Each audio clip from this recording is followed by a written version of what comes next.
ठीक है, use of this point. जैसे हम कभी बनाते हैं ऐसे लिखते हैं ना, क्लास लिखते हैं और क्लास का नेम लिखते हैं,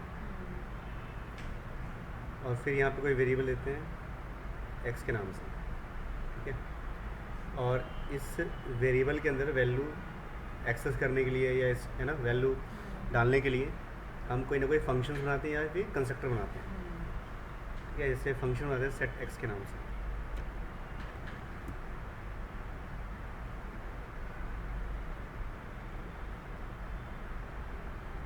ठीक है, और हम बाहर से कहीं से वैल्यू पास करेंगे, हम आर्गुमेंट है तो, और फिर इस x की वैल्यू इस वाले x में डालेंगे। अब यहाँ पे क्या है, जो ये वाला x है इसका स्कोप तो पूरे क्लास में है, और इस x का स्कोप सिर्फ इस फंक्शन में है, लोकल फंक्शन में है, ठीक है। और जो ये फंक्शन है इसके अंदर जो x है और ये वाला जो x है, जब इस क्लास से कोई ऑब्जेक्ट बनाएंगे हम तो इस x की कॉपी उस ऑब्जेक्ट के पास आती है, न कि इसकी। यानी कि जब ऑब्जेक्ट से इस फंक्शन को कॉल करेंगे और मुझे इस x में वैल्यू डालना है, यानी कि वो उस ऑब्जेक्ट का ये वाला x है, ठीक है। तो जो करंट ऑब्जेक्ट है उसके बारे में बताने के लिए कि ये जो x है वो करंट ऑब्जेक्ट है, उसके लिए क्या करेंगे, हम दिस यूज़ करेंगे, यूज़ करेंगे दिस। जो हम वो ऑब्जेक्ट से कॉल करेंगे वो तो ये एक्स कॉल होगा ना। ये वाला हो, ये वाला x, ये वाला ऊपर वाला, अच्छा हाँ, क्लास का ऑब्जेक्ट, ठीक है। जैसे हम ऐसे पहले सिंपली एक ऐसे करते हैं, मैंने कहा कोई वेरिएबल लिया x1 के नाम से, ठीक है, और कहा कि जो x1 की वैल्यू है ये इस x में साइन कर दे, हो गया, ठीक है, क्लियर। और क्लास को बंद कर दिया, यहीं पे ध्यान। ये ए क्लास है, जब हम इसका ऑब्जेक्ट बनाएंगे A1 के नाम से, दूसरा ऑब्जेक्ट है A2 के नाम से, तो इसके पास जो x है इस A के पास, ये A1 के पास भी चला जाएगा और ये A2 के पास भी चला जाएगा, मतलब जो int x है उसकी कॉपीज बन गई, ठीक है, जो डेटा मेंबर है x, हो गया। जब मैं मेन के अंदर लिखूंगा A1 डॉट सेट x और वैल्यू पास करूंगा इसमें 5, ठीक है, जिसे वैल्यू पास करूंगा ये वाला 5 इस x1 के पास आएगा, और फिर इस x1 की वैल्यू यानी कि 5 असाइन होगी x के अंदर, यानी कि किसके x में जी, A1 के x में, ठीक है, क्लियर। अगर मैं इसको पब्लिक कर दूं, पब्लिक करने का मतलब है कि मैं अगर लिखूंगा यहाँ पे cout A1 डॉट x तो वो 5 प्रिंट करेगा, ठीक है, क्लियर। अब हम क्या करते हैं जी, थोड़ा सा चेंज किया प्रोग्राम में, वेरिएबल का नाम x ही रखता हूँ मैं, अब ये क्या हुआ जी, अब यहाँ पे ये रिकर्शन हो गया, ये क्या बन गया, रिकर्शन,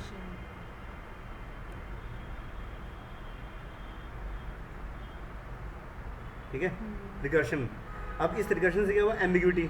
अब ये कंफ्यूज है कि मैं अपने x के अंदर ही अपने x की वैल्यू कैसे डालूं, क्योंकि जो ये वाला x है इस वाले x को ओवरराइड कर रहा है, जो फंक्शन का x है और जो क्लास का मेंबर x है वो एक दूसरे को क्या कर रहे हैं, ओवरराइड कर रहे हैं। जो लोकल होता है वो ग्लोबल को नहीं आने देता, ठीक है, क्लियर। तो इसके लिए क्या किया, अब मुझे बताना है कि ये जो x है ये A1 का x है, तो A1 का x बताने के लिए क्या है, दिस लगाएंगे हम,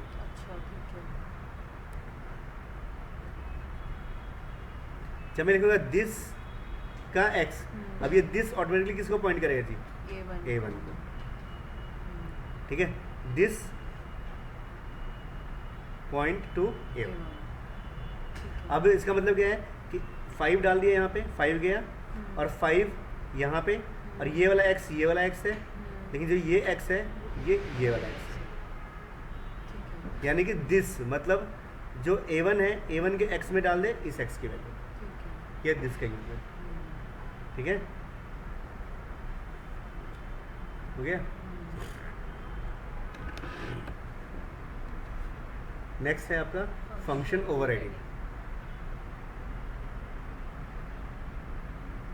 सर जावा करा रहे हो? ये सी प्लस प्लस। जावा तो सेकंड सेट। ये कॉन्सेप्ट ध्यान रखना, ये कॉन्सेप्ट कॉमन है सब में इसमें भी।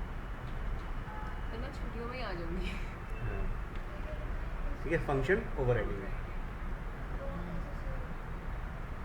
मतलब क्या है, चाइल्ड क्लास री right the function of parent class of parent class. ठीक है। क्लियर। चाइल्ड क्लास ने क्या करा हुआ है जी, जो पेरेंट क्लास का फंक्शन है उसको वो क्या कर रहा है, रीराइट कर रहा है। इसी को बोलते क्या, फंक्शन ओवरराइडिंग बोलते हैं।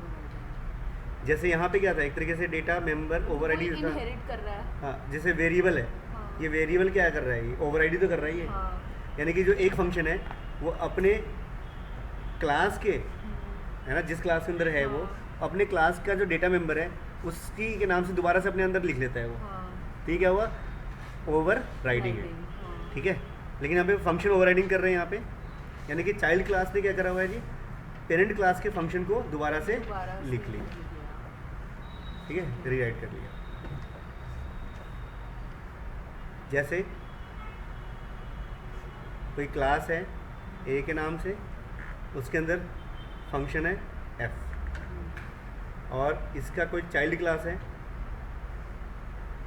ठीक है, बी के नाम से, उसके अंदर दोबारा से फंक्शन लिखा हुआ है एफ के नाम से। अब दोनों का सिग्नेचर सेम है, मतलब यहाँ जो फंक्शन है no return no argument, no return no argument, function name भी सेम है। अगर यहाँ पे बात करें क्लास ए के अंदर फंक्शंस कितने हैं, एक, पर क्लास के बी के अंदर फंक्शंस कितने हैं, दो। हाँ, दो। एक खुद अपने वाला और एक अपने पेरेंट वाला, लेकिन दोनों का नेम सेम है। अब दोनों का नेम सेम होने से क्या हुआ, अगर मैं लिखूँगा यहाँ पे बी बी और बी डॉट एफ, ठीक है, बी डॉट एफ, अब ये अपने फंक्शन को कॉल करेगा ना कि अपने पेरेंट वाले को। ठीक है, ये इसके ऑब्जेक्ट बनाया आपने, क्लास बी का ऑब्जेक्ट बनाया, ऑब्जेक्ट बनाया और फिर उसे कॉल करा, कॉल तो भी अपने वाले को call अपने वाले को कॉल करेगा। अगर हमने ए वाले को कॉल कराना हो तो ठीक है, अब अगर हम ये फंक्शन नहीं होता, बी का कोई एफ नाम से फंक्शन नहीं होता, तो पेरेंट का फंक्शन कॉल होता। अच्छा, ठीक है, क्लियर। इस केस में फंक्शन उसी का कॉल होने वाला है, अपना पेरेंट वाला, अपना ही फंक्शन कॉल है बिल्कुल इस केस में। ठीक है, अब चाहता है कि बी, अब जैसे पेरेंट, जैसे बी क्लास चाहता है कि मैं अपने फंक्शन भी कॉल करूं और अपने फंक्शन के थ्रू अपने पेरेंट के फंक्शन को भी कॉल करूं, यही ऑप्शन है। तो वो कैसे करेगा, class A, scope resolution of बिल्कुल। ठीक है, और कल फिर मैं ना फंक्शंस पढ़ रही थी, उसका क्लास 11th की सुमित्रा अरोड़ा, अच्छा, उसमें लिखा हुआ था। क्लासेस वगैरह थे उसमें। मेरे पास ना उसकी है 11th की, कुछ ये तो 11th में तो उप्स नहीं है, 12th में उप्स है। उसमें ना बस वो फंक्शंस वगैरह का बता रखा था, मैं वो तो पढ़ के स्कोप देखी। रेजोल्यूशन क्यों लगाएंगे वो, जब सिर्फ फंक्शंस है तो। ये उसमें दिखा रखा था कि इसका फंक्शन होता है, जैसे अगर ऊपर वाले को बुलाना अच्छा हो अच्छा, तो। हाँ, ऐसा सिंपल करते हैं function।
ठीक है, इस एग्जांपल में क्या होगा जी,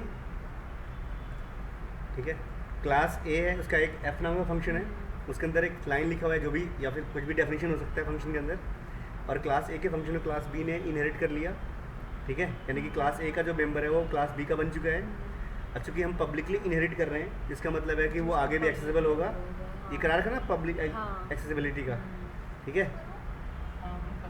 फिर यहाँ पे ठीक है, अब क्लास बी के पास अभी कोई फंक्शन नहीं है, यानी कि अभी क्लास बी के पास सिर्फ एक फंक्शन है जो पेरेंट वाला उसके पास इनहेरिट होकर आया है। जब लिखेंगे यहाँ पे बी वन बन गया ऑब्जेक्ट बी का, b1 डॉट एफ लिखेंगे तो ये कॉल करेगा किसको जी, ठीक है, इस एफ वाले फंक्शन को, और आउटपुट में क्या आएगा, बस सी आउट ए आर। अब हम पेरेंट, अब बी क्या कर रहा है कि बी ने क्या किया, पेरेंट के फंक्शन को दोबारा से रीराइट कर रहा है।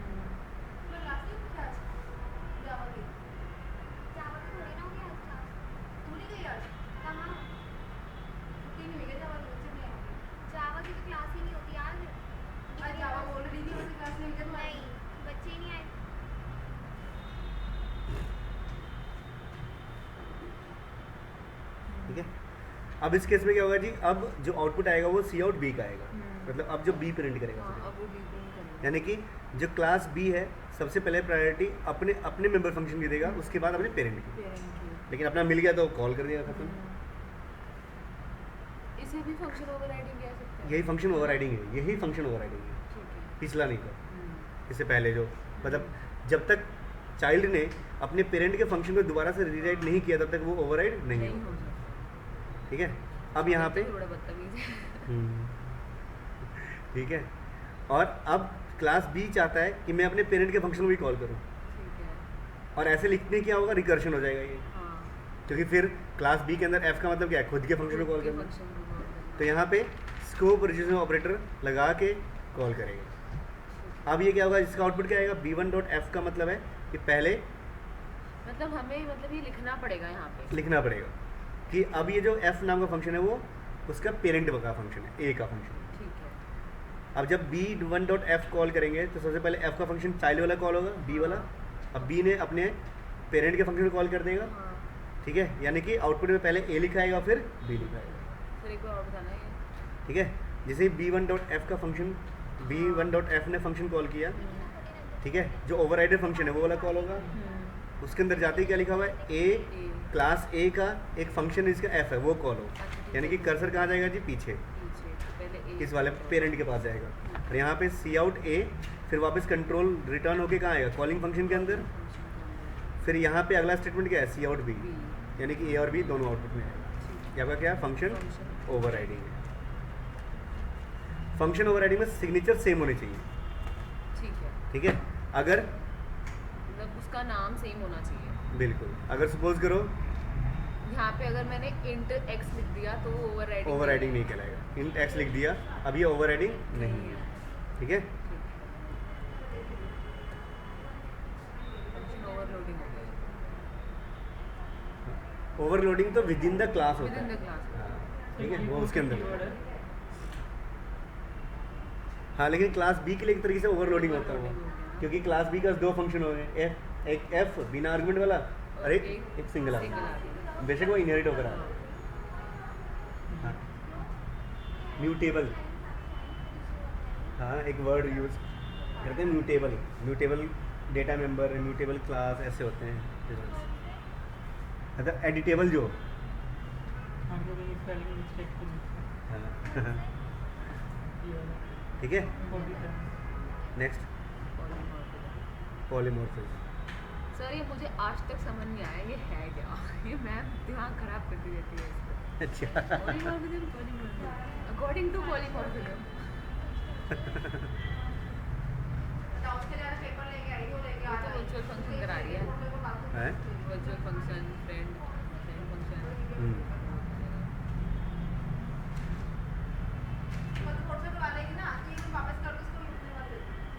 वर्चुअल फंक्शन ना,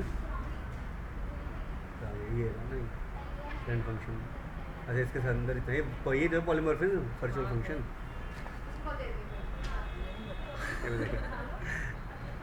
देखो ऐसे पॉलीमॉर्फिज्म क्या होता है,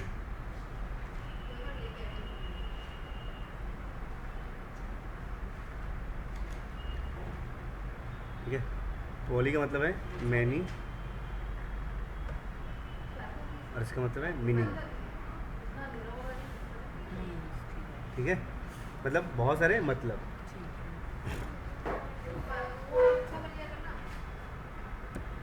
ठीक है, जैसे ये आप हैं, ठीक है, आपके घर में फादर है, ठीक है, कोई फ्रेंड भी है, आपसे कोई छोटा भी है, ठीक है, आपसे कोई बड़ा भी है और कोई छोटा भी है, ठीक है, और बस ठीक है, और मतलब फादर के ही फादर है, ग्रैंड सर 49 का कर लिए 31 कर लिए कल कर लेंगे बीच में कोई टाइम ठीक है, लगा 31 ठीक है। कर लेंगे। आपने एक मैसेज पास किया यहाँ पे, मैसेज पास किया,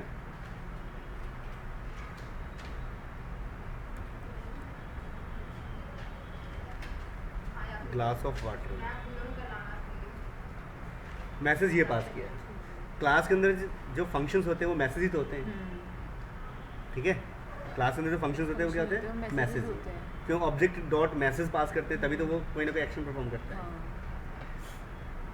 ठीक है, जैसे पेन का रेनॉल्ड डॉट बाई करा था तो बाई का फंक्शन पास करती है, बाई का मैसेज पास करती है, वो पेन बाय हो गया। ऐसे ही एक मैसेज पास किया, यानी कि आपके पास एक फंक्शन है, आपने ये फंक्शन ट्रिगर किया है। जैसे आप मैसेज पास करेंगे, ये मैसेज इसके पास भी जा रहा है, इसके पास भी जा रहा है, इसके पास भी जा रहा है, इसके पास भी जा रहा है और इसके पास भी जा रहा है। पर जो सबके रिएक्शंस हैं वो सबके क्या हैं, अलग अलग हैं। जैसे आपसे जो कोई छोटा होगा वो क्या करेगा, पानी लेकर आ जाएगा, ठीक है, क्लियर। जो आपके ग्रैंडफादर हैं वो कहेंगे, है ना, वो हो सकता है कि ईगो हर्ट हो जाए, है ना, ठीक है, क्या पानी लाऊं मैं। अब अभी फ्रेंड होगा कहेगा देखना मैं घर में आया हूँ, मेरे से काम करवा रहे हैं ये, मतलब क्या हुआ, एक्शन सब पे क्या है, अलग अलग परफॉर्म। ठीक है, क्लियर। तो यही क्या होता है आपका पॉलीमॉर्फिज्म होता है। ठीक है, जैसे एक और चीज़ जो हम एग्जांपल हमेशा करते हैं, शेप है और एक है सर्कल, एक है रेक्टेंगल, एक है ट्रायंगल, ठीक है, एक है लाइन। क्लियर। शेप ने एक मैसेज पास किया ड्रॉ का, जब ये मैसेज सर्कल के पास आएगा तो सर्कल क्या करेगा, सर्कल ड्रॉ करेगा, ठीक है। रेक्टेंगल के पास गया तो रेक्टेंगल ड्रॉ करेगा, ट्रायंगल के पास गया तो ट्रायंगल ड्रॉ करेगा, लाइन के पास गया तो लाइन ड्रॉ करेगा। यानी कि ये एक मैसेज सबके अलग अलग लोग के पास जा रहा है तो अलग अलग एक्शन परफॉर्म होगा, पॉलीमॉर्फिज्म। ठीक है, इसके अलावा दूसरा एग्जांपल और, मतलब सब वो इंस्ट्रक्शन को अपने अपने हिसाब से एग्जीक्यूट कर रहे हैं। बिल्कुल 5 + 5 करेंगे 10 आ जाएगा, 5 करेंगे तो 55 आ जाएगा। मतलब क्या हुआ, यहाँ पे जो प्लस है वो अरिथमेटिक एडिशन परफॉर्म कर रहा है और यहाँ पे जो प्लस है वो स्ट्रिंग कॉन्केटिनेशन कर रहा है, कॉन्कैट कर रहा है, ज्वाइन कर रहा है। यानी कि एक मैसेज प्लस है ना, वो अलग अलग क्या कर रहा है, एक्शन परफॉर्म कर रहा है। ठीक है, क्लियर। ये होते क्या, सर अभी पॉलीमॉर्फिज्म। वो आएगा ना कि एक मैट्रिक्स क्लास बनाओ, उसमें प्लस को ओवरलोड करो इज इक्वल टू को, वो अपने आप आ जाएगा, वो फंक्शन ऑपरेटर ओवरलोडिंग के साथ, है ना, ऐसे। ठीक है, क्लियर। अब जैसे अभी जो एग्जांपल किया हमने ये वाला, इसी को फुलफिल कर देते फटाफट। मुझे बड़े सारे बनवाए हैं, मैट्रिक्स क्लास, बॉक्स क्लास भी कुछ होता है। इस वो तो कॉन्सेप्ट के ऊपर है। हाँ एक बार कॉन्सेप्ट आ गया, समझ में आ गया कि पॉलीमॉर्फिज्म मतलब होता क्या है, उसका तो क्या है, कितने भी एग्जांपल करते हैं, है ना, अलग अलग आपको क्या करना है, फंक्शन की बॉडी में अलग अलग एक्शन को परफॉर्म कराने हैं, नहीं।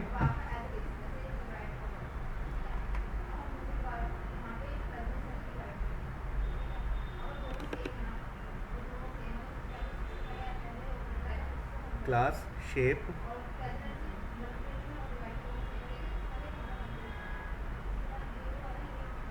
पब्लिक, void, ड्रॉ कैनल,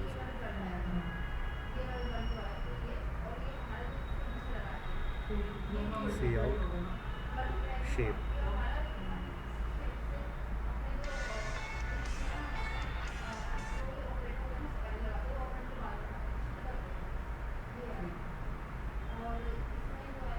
बंद कर दी क्लास। हाँ, दूसरी क्लास बनाई, ठीक है, सर्कल।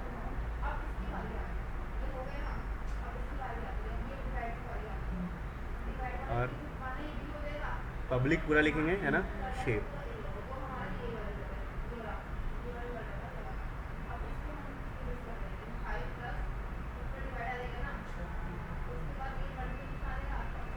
पब्लिक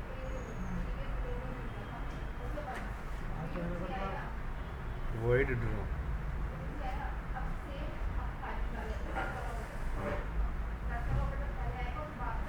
सी आउट सर्कल। या फंक्शन बॉडी है, जो भी काम कराने वो करा सकते हैं हम।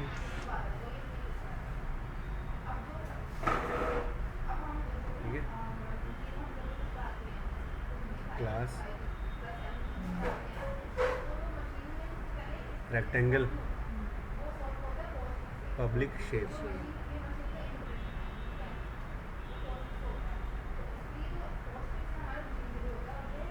अगर हम यहाँ पे पब्लिक सर्कल लिखते तो ये सर्कल क्लास का वो हो जाता पे, चाइल्ड बन जाता। है ना, फिर वहाँ जो सर्कल क्लास में हो रहा है वो उसके होता बाद है। ठीक है, ठीक है।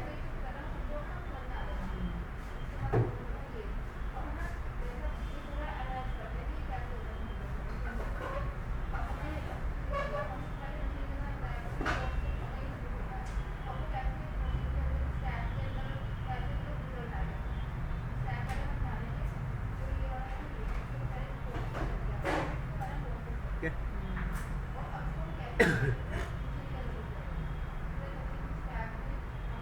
यानी कि यहाँ पे जो स्ट्रक्चर है वो क्या है जी, एक शेप क्लास है, ठीक है, उसका चाइल्ड एक सर्कल है, उसका चाइल्ड एक रेक्टेंगल है और लाइन है, या जितनी मर्जी कर लो फिर, ठीक है। मेन के अंदर और जो शेप के साथ जो ड्रॉ का फंक्शन है वही फंक्शन यहाँ भी है, इसके पास भी है। इसके पास भी है, रेक्टेंगल के पास भी है, लाइन के बिल्कुल। पास भी है।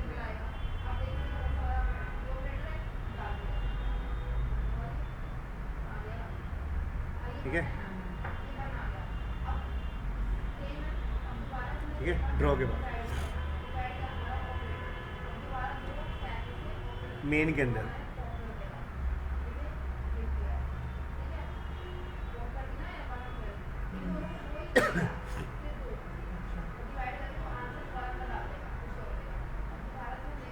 शेप, ठीक है, S1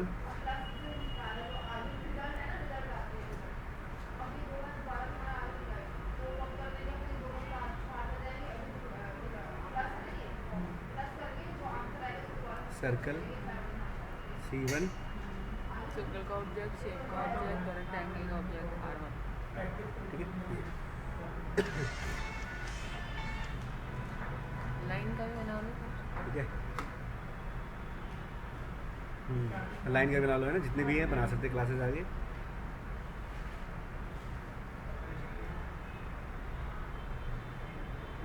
पहले, ठीक है, अब जैसे यहाँ पे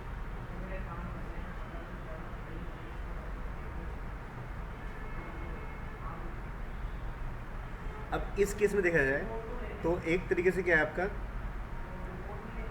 शेप क्लास के अंदर क्या है, ड्रॉ का फंक्शन है, सर्कल के अंदर ड्रॉ का फंक्शन है, रेक्टेंगल के अंदर ड्रॉ का फंक्शन है, लाइन के अंदर भी ड्रॉ का फंक्शन है। जब इस एग्जांपल में क्या है, कभी भी कोई शेप क्लास का ऑब्जेक्ट नहीं बनेगा, क्यों, शेप क्लास क्या ड्रॉ करेगा, कुछ भी ड्रॉ नहीं कर सकता वो, उसका फंक्शन जो है वो फंक्शन किसी काम का नहीं है। ठीक है, जो रियल में ड्रॉ होंगे वो कौन किसकी तरफ से होंगे जी, सर्कल, रेक्टेंगल और लाइन की तरफ से। ठीक है, क्लियर। अब एक तो तरीका ये है कि अगर सर्कल ड्रॉ करने हैं, लाइन ड्रॉ करने हैं, तो सर्कल का ऑब्जेक्ट बनाया और उसके थ्रू ड्रॉ फंक्शन को कॉल कर लिया, रेक्टेंगल का ऑब्जेक्ट बनाया उसके थ्रू ड्रॉ के फंक्शन को कॉल कर लिया, लाइन का ऑब्जेक्ट बनाया और लाइन के थ्रू ड्रॉ का फंक्शन कॉल कर लिया। ठीक है, लेकिन इससे क्या हुआ जी, एक तरीके से यहाँ देखा जाए तो फिर पेरेंट का मतलब ही नहीं है शेप क्लास का।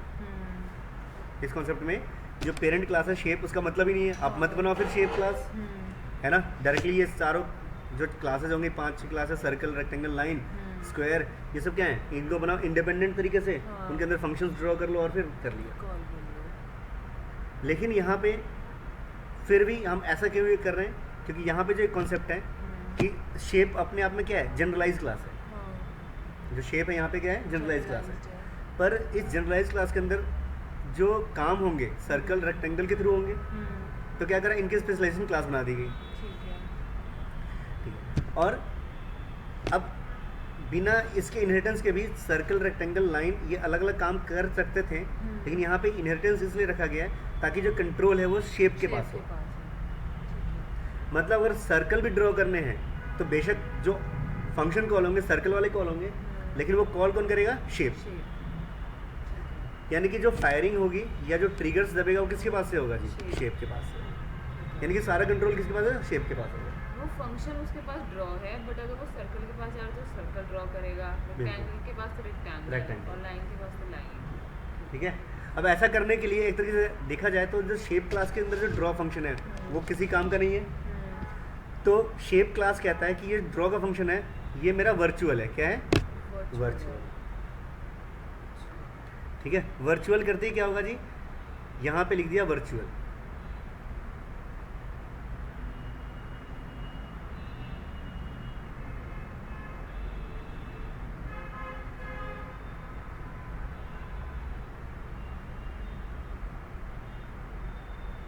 शेप क्लास कहता है कि जो मेरा फंक्शन है ड्रॉ का वो क्या है, वर्चुअल है।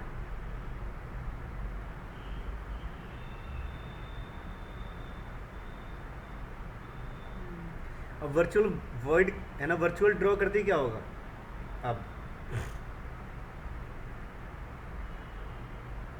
हम यहाँ पे क्या करेंगे जी, शेप क्लास का बनाएंगे पॉइंटर का ऑब्जेक्ट। ठीक है, क्लियर। और फिर यहाँ पे क्या पास किया, सर हम ये क्यों बनाते हैं, पॉइंटर।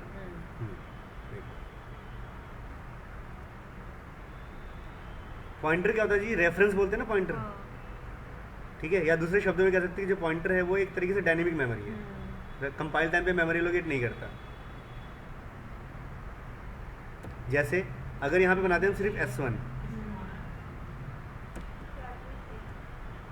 S1 क्या है, एक ऑब्जेक्ट है। यानी कि जैसे ही प्रोग्राम कंपाइल होगा, इस S1 को पता है कि मुझे जो फंक्शन कॉल करना है वो मेरा ड्रॉ का फंक्शन है। सर्कल का ऑब्जेक्ट बना C1 को पता है कि जो मेरा फंक्शन है वो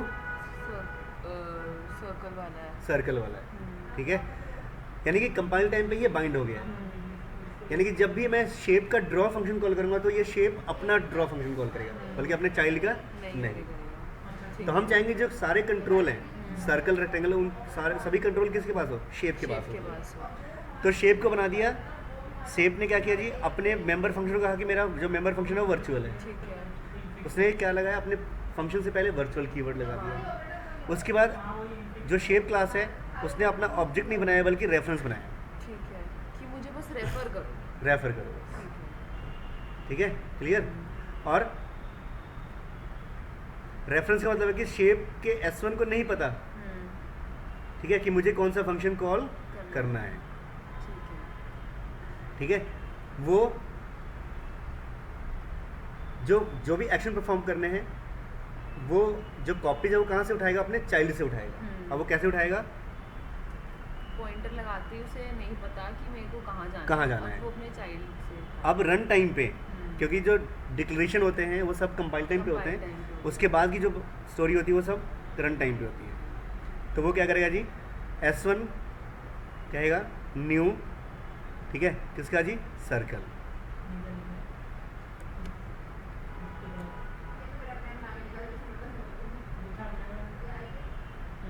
यानी कि जो सर्कल है उसका ऑब्जेक्ट असाइन किसको हो रहा है जी, S1। ठीक है, और फिर ऐसे ही इसके बाद S1 का ड्रॉ फंक्शन कॉल करेंगे हम। अब ये सर्कल ड्रॉ करेगा, न कि शेप। ठीक है, ऐसे ही अगली चॉइस में फिर से सिलेक्शन हुई कि क्या है, यूज़र ने कहा कि मुझे रेक्टेंगल चाहिए, इसको बना सकते हैं, मेन्यू ड्रिवन बना सकते हैं, बढ़िया वाला। ठीक है, 1 फॉर सर्कल ड्रॉ, 2 फॉर, है ना। और ये जितने भी ये 2 कोड है ना, ये इफ़ के अंदर एग्जीक्यूट होंगे। ठीक है। ठीक है, फिर दूसरी चॉइस दबाई तो S1 equals to new rectangle तो R1 नहीं आ जाएगा, वो S1 ही आएगा। अच्छा हाँ, S1 ही आएगा। S1, ठीक है, और फिर S1 का ड्रॉ का फंक्शन कॉल होगा। यानी कि चाइल्ड क्लास अपना जो एड्रेस इसको दे रहा है जी, पेरेंट को। ठीक है, क्लियर। यानी कि चाइल्ड क्लास अपने फंक्शन को कॉल नहीं कर रहा, वो जब भी उसको कुछ करना है तो अपने आप को असाइन कहाँ करेगा, पेरेंट के पास। अब पेरेंट फिर वो ट्रिगर फायर करेगा। ठीक है, यही क्या होता है आपका पॉलीमॉर्फिज्म। ठीक है, क्लियर हो गया। अब इस पॉलीमॉर्फिज्म में बात करें तो जैसे यहाँ पे कोई, अब ऐसा हम कर सकते हैं आगे, शेप S2 और S2 dot draw.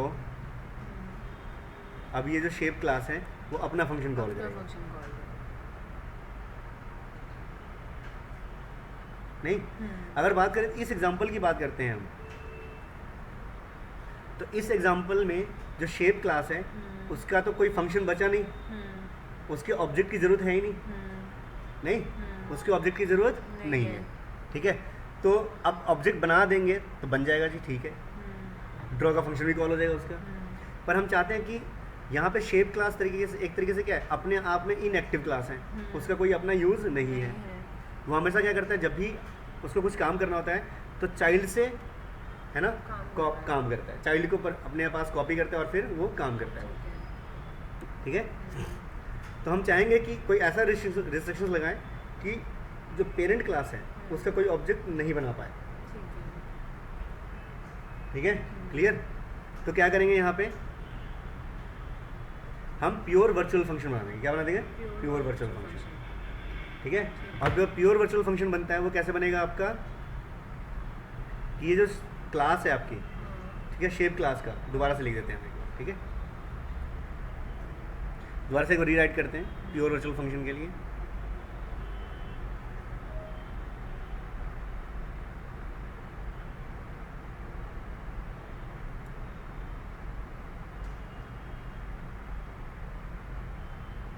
Class shape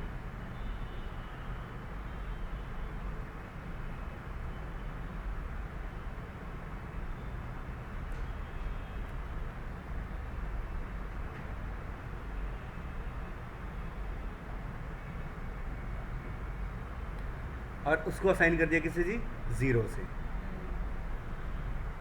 अगर मैं इस क्लास को जो अपनी प्रीवियस क्लास है उसके रिप्लेस कर दूं तो यहाँ पे क्या आ जाएगा, एरर आ जाएगा, कहेगा कि जी आपका जो शेप क्लास है उसका ऑब्जेक्ट नहीं बन सकता क्योंकि उसके अंदर क्या है, प्योर वर्चुअल फंक्शन। ठीक है, क्या है, प्योर वर्चुअल फंक्शन है। क्लियर हो गया। अब इससे क्या हुआ, जब हम प्योर वर्चुअल फंक्शन किसी क्लास में डाल देते हैं तो वो क्लास आपकी बन जाती है शेप क्लास एक्ट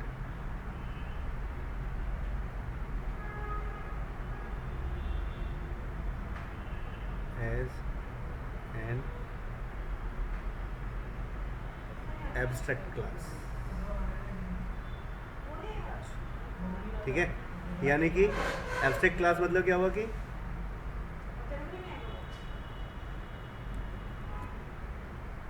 मतलब use as a blueprint या फिर मैप।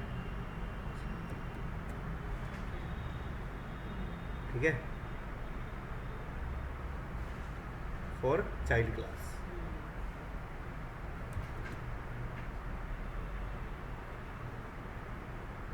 ठीक है, अब ये क्या एक तरीके से, अब ये एक तरीके से सिर्फ मैप का काम कर रहा है कि इसके जितने भी चाइल्ड होंगे ना उसके अंदर ड्रॉ का फंक्शन तो होगा ही होगा। ठीक है, क्लियर।